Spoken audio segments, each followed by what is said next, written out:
एक व्यक्ति के बारे में मैं आज की शाम, आज की रात्रि आपके सामने रखना चाहता हूँ। वो व्यक्ति है अब्राहम। अब्राहम के जिंदगी से 7 बातें जो कि बहुत इंपॉर्टेंट हैं, ये जानना कि अब्राहम ने कैसे आशीष पाई। मैं आपको बता दूं, बाइबल धर्मशास्त्र कहती है कि जब अब्राहम को परमेश्वर ने कॉल किया, बुलाया, अगर आप मेरे साथ निकालेंगे उत्पत्ति 12 अध्याय, वहां पर आप अब्राहम की शुरुआत के बारे में देखते हैं। एक अब्राहम परमेश्वर का दास जो कि परमेश्वर से बहुत आयत से आशीष पाया, और उस परमेश्वर ने उसे इतनी बरकत दी कि उसे ये बोला कि तेरी वंशज अनगिनत होगी, बालू के किनके के समान होगी जो गिन नहीं पाएगा। मतलब ये कि परमेश्वर ने उसे बोला कि तेरी वंश पे वंश आशीषित हो जाएगी मेरे प्रियो। लेकिन उसके पीछे परमेश्वर के इस दास के जीवन से कुछ बातें थी जो मुझे और आपको सीखने की जरूरत है। उससे पहले कि मैं परमेश्वर के वचन से हम बांटें, हम सीखें, एक गवाही मैं आपके सामने रखना चाहता हूं। और वो गवाही दिल्ली शहर की है, जहां पर एक व्यक्ति ने प्रभु यीशु मसीह के नाम पर विश्वास किया। और प्रभु यीशु मसीह के नाम पर जब विश्वास किया तो वो व्यक्ति जॉबलेस था, उसके पास कोई नौकरी नहीं थी। किसी ने बताया कि भाई चलो प्रार्थना में चलते हैं, और कई वर्षों पहले की बात है। और वो प्रार्थना में लगातार आने लगा। धीरे धीरे उसने यीशु मसीह पर विश्वास किया। धीरे धीरे पास्टर जी उनको सिखाने लगे। धीरे धीरे वो संगति में मजबूत होने लगा। महीनों दर महीने साल हो गए, कई साल हो गए। धीरे धीरे वो एक अच्छा विश्वासी बन गया। और धीरे धीरे इन सारी बातों में जब वो आगे बढ़ रहा था तो परमेश्वर ने उसको ब्लेसिंग करी, और परमेश्वर ने उसकी एक अच्छी सी नौकरी लगी। धीरे धीरे नौकरी करते करते परमेश्वर ने कई वर्षों में उसे इतना स्थापित किया कि परमेश्वर ने उसको एक नया बिजनेस दिया। उसने नया बिजनेस स्टार्ट किया, और मेरे प्रियो, परमेश्वर ने उसको दिन प्रतिदिन आशीष दी। लेकिन ये आशीष क्यों दी, ये एक सच्ची घटना मैं आपको बताऊं। क्योंकि वो जो भी काम करता था वो परमेश्वर से पूछता था, परमेश्वर की अगुवाई में करता था, परमेश्वर से प्रार्थना करता था। और एक चीज और, चाहे वो जितना भी व्यस्त हो जाता, कभी भी वो संडे नहीं छोड़ता था, कभी भी वो परमेश्वर के वचन को पढ़ना नहीं छोड़ता था, कभी भी वो प्रार्थना करना नहीं छोड़ता था। और इसी वजह से दिन प्रतिदिन, साल दर साल उसको आशीष मिल रही थी। लेकिन मेरे प्रियो, एक बार ऐसा भी हुआ जब उसने अपनी कंपनी को रजिस्टर किया, और कंपनी रजिस्टर करने के बाद में वो एक रजिस्टर्ड कंपनी बन गई, और उसका कारोबार बढ़ने लगा, देश विदेश में बढ़ने लगा। और जब देश विदेश में बढ़ने लगा तो उसके पास में अब चर्च जाने का समय कम हो गया। कम मतलब उसने अपने आप को इतना बिजी कर लिया इन सब बातों में कि उसने धीरे धीरे धीरे धीरे चर्च की संगति घटा दी। एक दिन, महीने में एक दिन हो गया, और ऐसा समय भी आया कि वो किसी भी दिन चर्च नहीं जाता था, बाइबल नहीं पढ़ता था, प्रार्थना नहीं करता था। और मेरे प्रियो, धीरे धीरे कई साल गुजरते गए और उसका डाउनफॉल शुरू हुआ। अब मैं आपको बताऊं, जो व्यक्ति जिसके पास नौकरी तक नहीं थी, परमेश्वर ने बिजनेस खड़ा किया, परमेश्वर ने कंपनी खड़ी करी, और परमेश्वर ने जब सारी बरकतें देने लगे तो इस व्यक्ति को यह याद नहीं आया कि जिस परमेश्वर ने मुझे दिया है, मुझे उसको भी वापस करने की जरूरत है। और उसके बाद में वो खुद बताते हैं कि उन्होंने जब ये काम शुरू किया तो वो बहुत तेजी से बढ़े। लेकिन जब उन्होंने प्रार्थनाएं खत्म करी, संगति खत्म करी, चर्च जाना बंद किया, बाइबल पढ़ना बंद किया, धीरे धीरे करके उनकी जो कंपनी थी वो दिवालिया हो गई। दिवालिया का मतलब वो लॉस में जाने लगी। और एक समय ऐसा आया कि वो व्यक्ति कमरे में बंद करके आत्महत्या करने के लिए तैयार था, सुसाइड करने के लिए तैयार था। और वो परमेश्वर से आखिरी प्रार्थना कर रहा था, जो कि उन्होंने बताया। बोले कि मैंने परमेश्वर से प्रार्थना करी कि परमेश्वर, ऐसा बिजनेस आखिर तूने मुझे क्यों दिया कि जब मुझे यही दशा में आना था। आपको पता है परमेश्वर की आत्मा ने उससे क्या बोला? परमेश्वर की आत्मा ने उससे बोला कि बेटे, मैंने तुम्हें जो दिया था उसके बदले में, वापसी में तुमने मुझे क्या दिया? तुम मुझसे प्रार्थना करना, बात करना छोड़ चुके थे, तुम वचन को पढ़ना छोड़ चुके थे, संगति में जाना तुमने छोड़ दिया, चर्च की संगति छोड़ दी, और ये सारी वजह से तुम्हारे जिंदगी में ये सारी चीजें आई। मेरे प्रियो, और जब परमेश्वर का आत्मा उससे बात कर रहा था, उसी समय परमेश्वर के सामने उसने पश्चाताप किया, और ये जीवित गवाही मैं आपके सामने पेश कर रहा हूं। और उसके बाद उसने चर्च अपना रेगुलर किया और कई वर्षों में धीरे धीरे धीरे करके उसकी कंपनी फिर से एस्टेब्लिश हुई और आज की डेट में वो एक अच्छी कंपनी को चलाते हुए एक सही स्ट्रांग विश्वासी हैं। मेरे प्रियो, मेरे और आपकी जिंदगी में भी कुछ ऐसा ही हो रहा है। हम लोग जब गरीबी की स्थिति में होते हैं तब हमें परमेश्वर याद आता है। हमारे पास जब कुछ नहीं होता है तब हम परमेश्वर को याद करते हैं और जब हो जाता है तब हम परमेश्वर को भूल जाते हैं। अब्राहम की जिंदगी में ऐसा नहीं था। आज मैं 7 बातें आपके साथ में बांटना चाहूंगा। अगर आपने अपनी जिंदगी में कर ली तो परमेश्वर आपको बरकत देगा। मैं अपने बारे में भी हमेशा लोगों से कहता हूं कि एक समय था कि मेरे पास साइकिल तक नहीं थी और आज परमेश्वर की अनुग्रह से मेरे पास सब कुछ है जो मेरी दैनिक उपयोग के लिए जरूरी है। आज की डेट में वो है। मैंने कभी सोचा नहीं था कि मैं अपनी नींद को पूरी करूंगा एसी में, कभी सोचा ही नहीं था। एक वक्त का खाना मिलता था, हम इसी कंडीशन में थे। आज की स्थिति में परमेश्वर हमें भरपूरी से दे रहा है, लेकिन मेरे प्रियो, परमेश्वर में लगे रहना जरूरी है। नंबर 1, अगर आप परमेश्वर में हैं तो परमेश्वर के साथ बना रहना पड़ेगा। नंबर 1 पॉइंट, अब्राहम के बारे में लिखा हुआ है कि अब्राहम जहां भी जाता था, आप बाइबल को अच्छी तरह से पढ़ते हैं तो लिखा है अब्राहम जहां जहां गया वहां उसने एक वेदी बनाई। सबसे पहले उसने परमेश्वर के लिए वेदी बनाई।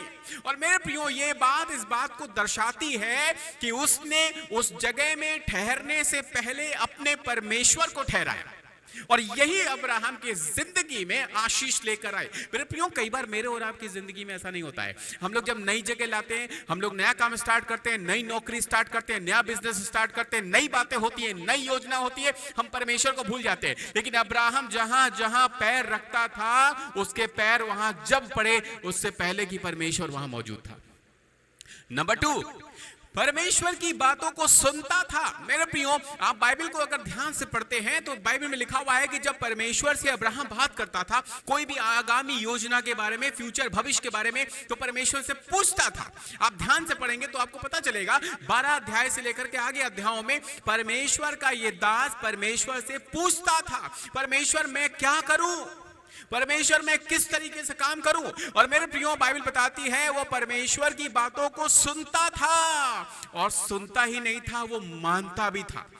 और ये दूसरी बात जो अब्राहम की जिंदगी में बेहद ज्यादा मायने रखती है। मेरे प्रियो, नंबर 1, वो परमेश्वर के साथ रात रहता था। नंबर 2, परमेश्वर की सुनता था और मानता था। मेरी और आपकी जिंदगी में अगर मैंने सुनना शुरू कर दिया और मानना शुरू कर दिया, आप फ्रूटफुल हो जाएंगे, आप ब्लेस्ड हो जाएंगे, आप आशीषित हो जाएंगे। मेरी और आपकी आशीष पता कहां छीनी जा रही है? हम सुनते तो हैं लेकिन अपनी करते हैं।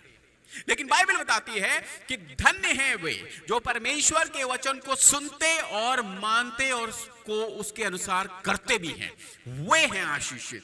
नंबर 3, अब्राहम क्या करता था? परमेश्वर जब भी उसे कुछ कहता था कुछ काम करने के लिए, वो टालता नहीं था।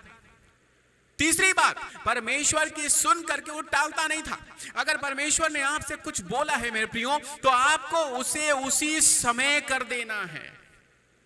हमारे पास समय नहीं होता है, मतलब ये हमारे पास समय नहीं है। परमेश्वर अगर हमसे कुछ चाहता है तो हमें परमेश्वर के उस काम को करने के लिए समय लेना पड़ेगा। कई बार मैंने ऐसा भी देखा है कि हम लोग प्रार्थना को भी टाल देते हैं, वचन को पढ़ने के लिए भी टाल देते हैं।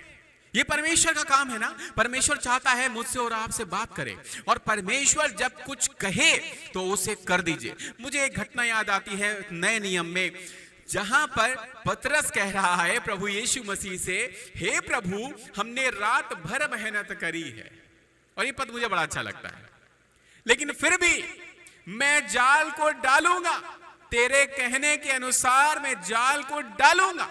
आपको पता है प्रभु यीशु मसीह पतरस से कह रहे हैं और पतरस ने सुना और किया। अब्राहम भी यही कर रहा था मेरे प्रियो। इसलिए ये अब्राहम इतना धनी हो गया, इतना आशीषित हो गया कि इसके पास किसी भी भली वस्तु की घटी नहीं है आज की डेट में। उस समय की बात कर रहा हूं जब अब्राहम था। अगर आप बाइबल को ध्यान से पढ़ते हैं तो लिखा है कि इतनी ज्यादा ये धनी और इतना ज्यादा संपन्न हो गया कि इसे अपने भतीजे को अपने से अलग करना पड़ा, क्योंकि इतना ज्यादा ये संपन्न हो गया था। मेरे प्रियो, बात यहां संपन्नता की नहीं है, बात यहां है कि आपकी जिंदगी में सुकून, शांति, संतुष्टि अगर नहीं है, इट मीन्स आप परमेश्वर की सुनते तो हैं, करते नहीं। अब्राहम ऐसा नहीं था। चौथी बात, अब्राहम बहुत सिधाई से चलता था मेरे प्रियो। अब्राहम में ईमानदारी थी। वो परमेश्वर के वचन को अपने हिसाब से पेश नहीं करता था। अगर परमेश्वर ने उसे बोला है कि इसके मुताबिक कर, तो वो उसी मुताबिक करता था। उसकी जिंदगी में ईमानदारी थी। और आपको पता है उसकी ईमानदारी कहां दिखती है, सिधाई कहां दिखती है? आपको याद होगा जब लूत के लोग उसके लोगों से झगड़ा कर रहे थे, तब उसकी सिधाई दिखी। तब उसने बोला, बेटा ऐसा है कि हमारे तेरे बीच में झगड़ा ना होने पाए, इसलिए क्या कर, तू अपने लिए कोई जमीन ढूंढ ले, सामने देख, अगर तू चाहता है तो अपने लिए अपनी जगह ढूंढ ले। और ये सिधाई है मेरे प्रियो। उसके बाद सबसे पहली ईमानदारी क्या करी? उसने पहला मौका दिया। मेरे प्रियो, हम लोग मसीही जीवन में मौका लोगों के छीन ले रहे हैं। विश्वासी लोगों के मौके छीन ले रहे हैं, जबकि करना क्या चाहिए? हमें सबसे पहले लोगों को मौका देना चाहिए। हमें सबसे पहले सेवक को मौका देना चाहिए। हमें सबसे पहले एक नए विश्वासी को मौका देना चाहिए। क्यों? क्योंकि परमेश्वर हमें बरकत देना चाहता है। और यह है अब्राहम की जिंदगी से चौथी बात, वो सिधाई से चल रहा था, वो ईमानदारी में चल रहा था। और पांचवी बात, वो सच्चा विश्वास में था और परमेश्वर में बढ़ता था। मेरे प्रियो, ये जो चीज है सच्चा विश्वास, जब मैं और आप विश्वास में आए, हो सकता है बहुत सारी ऐसी परिस्थिति आई होंगी जहां पर हमें डगमगाने का, शैतान ने हमें बड़गलाया, शैतान ने हमें कोशिश करी गिराने की, लेकिन हम लोग वहां खड़े रहे मेरे प्रियो। और हमारी सच्चाई, विश्वास की सच्चाई हमें बांधे रही। और मेरे प्रियो, अब्राहम की जिंदगी में बहुत सारे इंसिडेंट आए हैं। अब्राहम की जिंदगी में बहुत सारे ऐसे क्लेश, ऐसे संकट, ऐसे दुख, ऐसे तकलीफ जरूर आई है। अगर आप बाइबल को ध्यान से पढ़ते हैं तो आपको दिखेगा उसमें कई बार अब्राहम ऐसी स्थिति में पड़ा कि उसको जान गंवाने की मौका भी आ गया, ऐसी स्थिति भी आई है। समझ रहे हैं? लेकिन उस समय परमेश्वर में विश्वास में वो सच्चाई में बना रहा और परमेश्वर में बढ़ता गया। मेरे प्रियो, जब आप परमेश्वर में बढ़ेंगे, परमेश्वर आपको बढ़ाएगा। अगर आप परमेश्वर में बढ़ेंगे तो परमेश्वर आपको बढ़ाएगा, और अगर आप खुद बढ़ेंगे तो परमेश्वर आपको कभी नहीं बढ़ाएगा। मेरे प्रियो, छठी बात, अब्राहम के जिंदगी में प्रार्थना थी। अब्राहम की जिंदगी में उपवास था। अब्राहम की जिंदगी में परमेश्वर का वचन था। और ये तीन चीजें अब्राहम की जिंदगी बदल रही थी। मेरे प्रियो, जब भी मैं आपको बोल रहा हूं ना, अब्राहम जहां पे जा रहा था वहां सबसे पहले क्या कर रहा था? वेदी का मतलब है प्रार्थना। सबसे पहले वो परमेश्वर से प्रार्थना करता है। मैं और आपकी जिंदगी में थोड़ा सा अलग है। हम लोग क्या करते हैं, जब अच्छा होता है तब हम प्रार्थना करते हैं, धन्यवाद देते हैं। लेकिन जब थोड़ा गड़बड़ होने लगता है तो हम भूल जाते हैं कि हमें प्रार्थना करने की जरूरत है। और वही समय है कि जब हमें प्रार्थना करनी चाहिए। मेरे प्रियो, याकूब की पत्री में लिखा हुआ है कि जब तुम आनंदित हो तो परमेश्वर की स्तुति करो, और जब तुम दुखी हो तो प्रार्थना करो। लेकिन हम ये नहीं करते हैं। मेरे प्रियो, परमेश्वर का ये सेवक लगातार प्रार्थना में बना हुआ था। आप जब भी बाइबल को पढ़ेंगे, परमेश्वर इससे आकर बात कर रहा है, परमेश्वर के दूत आकर इससे बात कर रहे हैं, परमेश्वर के दूत इससे कह रहे हैं अब्राहम ये करो। क्यों पता है? क्योंकि ये परमेश्वर की सुन रहा है, ये परमेश्वर के लिए जिंदगी जी रहा है। आज मसीही जीवन में प्रॉब्लम ये है कि हम जब फिट होने, फाइन होने लगते हैं, तब हम अपने मुताबिक काम करने लगते हैं। हमारी प्रार्थना अपने मुताबिक होती है, हमारी संगति हमारे मुताबिक होती है, हमारा उपवास हमारी कंफर्ट जोन के हिसाब से होता है, हमारा बाइबल पढ़ना हमारी कंफर्ट जोन के हिसाब से होता है। और ये सारी चीजें हो रही है मेरे प्रियो। मैं अपने अनुभव के बारे में आपको बताऊं। मैंने कई महीनों से सवेरे 5:30 बजे उठना शुरू किया। फिर से एक समय था कि 4:30 बजे 4 बजे उठकर प्रार्थना करता था, लेकिन मैंने फिर से रूटीन को फॉलो किया और आज की डेट में 5:30 बजे उठकर मैं प्रार्थना करता हूं। क्यों? क्योंकि ये मेरा कंफर्ट जोन से निकलना है मुझे। मेरे प्रियो, प्रार्थना वो नहीं जो आप कभी भी कर लेंगे। प्रार्थना वो है जब आप अपने कंफर्ट जोन से बाहर निकलते हैं। आप अपनी सारी आराम से निकलकर जब परमेश्वर से प्रार्थना करते हैं, परमेश्वर उस प्रार्थना को ज्यादा आशीष देता है, क्योंकि आपने अपने आप को कंफर्ट जोन से निकाल लिया। मेरे प्रियो, ये सेवक ऐसा सेवक था, इसको आशीष इसलिए मिली क्योंकि इसकी प्रार्थना अलग किस्म की हो गई। गई थी, इसका वचन अलग किस्म का हो गया था। और मेरे प्रियो, इसलिए ये परमेश्वर से आशीष पाया। नंबर 7 जो कि बहुत ज्यादा इंपॉर्टेंट है, और वो है पूर्ण समर्पण था। पूर्ण समर्पण, पूरा समर्पण था इसका। कई बार पता है हमारा जो समर्पण होता है वो अधूरा होता है, या कुछ परसेंट छोड़ देते हैं हम लोग। जब परमेश्वर हमें कह रहा है कि मैं तुम्हारी चिंता कर रहा हूं, तो हम लोग वहां खुद चिंता करने लगते हैं, हमारे दिमाग में चिंता आने लगती है। परमेश्वर, एक छोटा सा मैं बात बता रहा हूं, परमेश्वर कह रहा है मैं तुम्हारी चिंता कर रहा हूं, तुम्हें चिंता करने की जरूरत नहीं है, लेकिन हम उस चिंता में लगे पड़े हैं कि अब क्या होगा। और परमेश्वर कह रहा है मैं तुम्हारी चिंता करता हूं। मेरे प्रियो, पूरा समर्पण। अब्राहम जानता था कि मेरी जिंदगी का सारी बातें मेरे परमेश्वर के हाथों में होंगी, तो अपने हिसाब से करेगा। मेरे प्रियो, मैं आपको एक चीज बताना चाहता हूं। इस अब्राहम परमेश्वर के एक महान दास के जीवन से हमने 7 बातों को सीखा, और ये 7 बातें मिलकर परमेश्वर की आशीषों में इसको बढ़ा रहा था। और ये इसलिए बढ़ रहा था क्योंकि ये केवल और केवल डिपेंड था परमेश्वर पर, परमेश्वर की बातों पर, परमेश्वर के वचन पर। ये लोगों पर डिपेंड नहीं था। मेरे प्रियो, कई बार हमसे लोग क्या कहते हैं कि मैं तुम्हारे लिए ऐसा कर दूंगा, तो हम उस पर आश लगा के बैठे रहते हैं, है ना। लेकिन करना क्या चाहिए, हमें हमारे परमेश्वर पे डिपेंड होना चाहिए। हमारा परमेश्वर है जो हमें लेकर चलेगा। मैं और आप अपनी योजना तो जरूर बनाएंगे। बाइबल बताती है मनुष्य बहुत सारी योजनाएं बनाता है, लेकिन सफल यहोवा ही करता है। और ये बात हम भूले जा रहे हैं। हमारा पूरा समर्पण तो है, लेकिन कहीं ना कहीं हमारी योजनाओं में हम अपने परमेश्वर को डालना भूल गए हैं। हमारे मास्टर प्लान में हम अपने परमेश्वर को डालना भूल गए हैं। कई वर्षों से उसी दशा में जिंदगी बिता रहे हैं और बिताते रहेंगे। अगर आप अपने मास्टर प्लान में परमेश्वर को नहीं डालेंगे, तो आप कभी भी बढ़ नहीं पाएंगे, कभी भी तरक्की आपकी जिंदगी में हो नहीं पाएगी, संपन्नता कभी आ नहीं पाएगी, ब्लेसिंग तो भूल ही जाइए। आप चर्च जरूर जाएंगे, ताली भी बजाएंगे, प्रार्थना भी करेंगे, लेकिन कुछ भी नहीं होगा। कई वर्षों ऐसा ही होता चला जाएगा अगर आप इन बातों को ध्यान से नहीं सोचेंगे। मेरे प्रियो, अब्राहम एक ऐसा व्यक्ति था जिसने संपूर्ण रीति से परमेश्वर की सुनी, और इसीलिए बाइबल उसको कहता है विश्वास का पिता। और विश्वास का पिता का मतलब समझ रहे हैं आप, सब कुछ छोड़ करके वो परमेश्वर की एक कॉल पर चला आया। मैं और आप रोज परमेश्वर की सुनते हैं, फिर भी नहीं बदल पा रहे,